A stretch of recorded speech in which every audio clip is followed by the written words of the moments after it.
See, the greatest predicament that a human being faces and the greatest tragedy that human beings are going through and the greatest struggle that all humans seem to be toiling with is just this.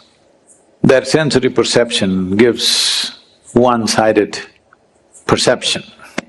If you see this, you can't see this. If you see light, you can't see darkness. If you hear sound, you can't hear silence. So, life becomes a heap of opposites or contradictions, trying to wade their way through these contradictions. How much suffering, unbelievable. How much confusion, how much struggle. If this nearly 8 billion people, if you document what kind of suffering they're going through in 1 year or in 1 day, just 1 day, it's enough for eternity. All this is simply because they have misunderstood instruments of survival or as instruments of knowing. You must know which is light and which is darkness if you want to walk through this. You must know which is man, which is woman if you have to operate in the world. So these differences are very one-sided. Well, in many ways I've said this, now it's become a bit too common for everybody to know this because I've been speaking about this for some time. Well, you're sitting here as a man or a woman, but you came here because a man and woman came together, your mother and father exist within you.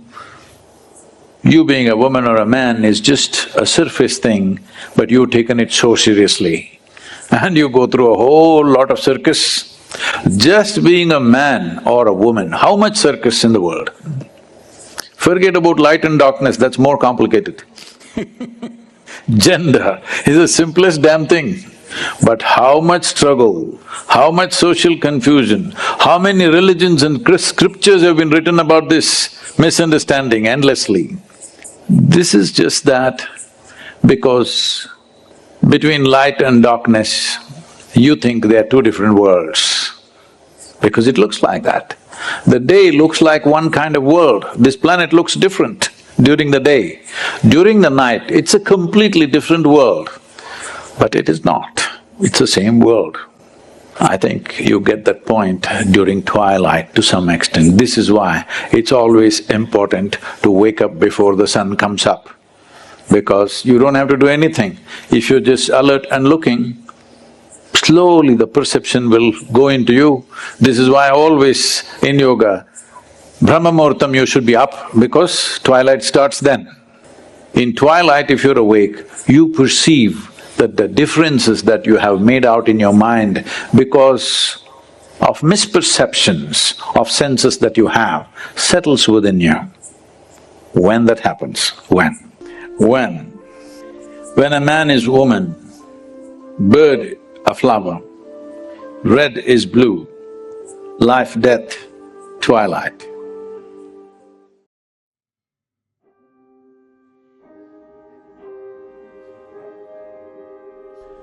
Scriptures say, see that through which the eyes see. See the eye of the eyes. Most of you think that the visual perception takes place through the eyes. That's right, but it is not the complete truth. Though we see through the eyes, but the power of vision is not present in the eyes. Eyes are simply the organs of visual perception. Those of you who don't accept this and think, oh no, it's the eyes which enable us to see, then I would like to refer them to their dream experience. Do you see in your dreams? These physical eyes are not present in your dreams. Then how does the visual perception take place in your dreams? Think over this.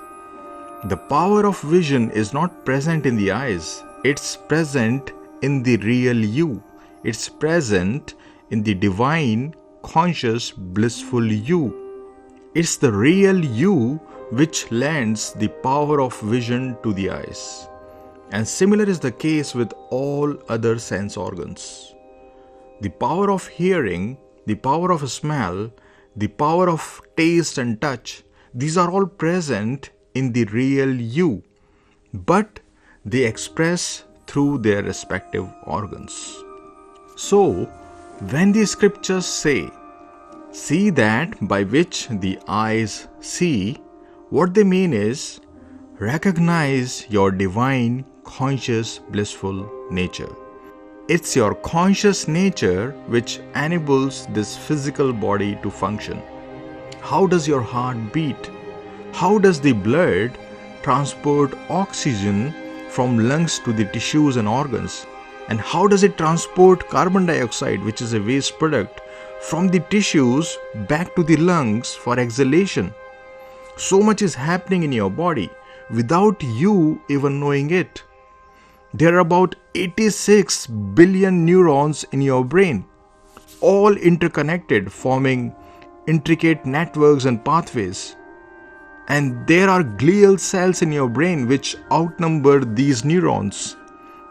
Can you believe that? How is this all happening without any effort on your part? It is the real you which takes care of this. The consciousness within this body-mind complex guides their functions. And it's your conscious nature only which enables your mind to think. So basically, your body and mind are just an expression of your conscious nature. It's only this body-mind complex in the whole creation which can express consciousness in the most perfect way. The more the consciousness expresses through this body-mind complex, the more heightened will be your perception. The purpose of spirituality is nothing but to heighten this perception, to heighten it so much that you perceive the real you, to heighten it so much that you perceive the divine conscious you. Here are some ways through which you can enhance the level of perception within yourself. The best way to enhance your perception is to establish yourself in the witnessing consciousness. Right now, you feel that you are this body-mind complex. But a little awareness, a little consciousness can reveal to you that you are the seer. You are the witness of this body-mind complex. The very fact that you can perceive your bodily sensations prove that you are separate from your body. The very fact that you can witness all your thoughts and emotions prove that you are separate from them. It's because of this separation only that this perception, this act of seeing can take place. Your eyes can see this world only because it's separate from this world. Similarly, you can see the bodily sensations, you can see your thoughts and emotions because you are separate from them. So meditate over these teachings and establish yourself in the witnessing consciousness. And soon you will experience yourself as a divine conscious being completely apart from this body-mind complex. You can enhance your level of perception by bringing your whole attention in the present moment. What I mean is, be present with what arises in the present moment. Don't avoid it. Don't try to resist it. Accept what arises in the present moment. You are late for work and get stuck in a traffic jam. What can you do? What will your resistance accomplish in this situation? No matter how much you resist, you will remain stuck in the jam. Instead, you can accept it, bring your whole attention in this very moment. Don't judge this moment as being good or bad. Be with it. This is the spiritual practice. Surrender to what arises in the present moment. When you accept the unacceptable, When you accept the seemingly unacceptable situation, the divine intelligence within you gets activated. You then get in touch with your divine, conscious, blissful nature. The purpose of all your spiritual practices is nothing but to enhance this perception. When you meditate, you are then consciously trying to get in touch with your divine essence. When you meditate, you are then trying to discover your divine conscious nature. Meditation is really important. Make it a habit to practice it at least twice a day, at dawn and dusk. These are 2 periods of time when the nature is relatively calm and you can easily tap into this silence and experience your divine essence beyond this body-mind complex.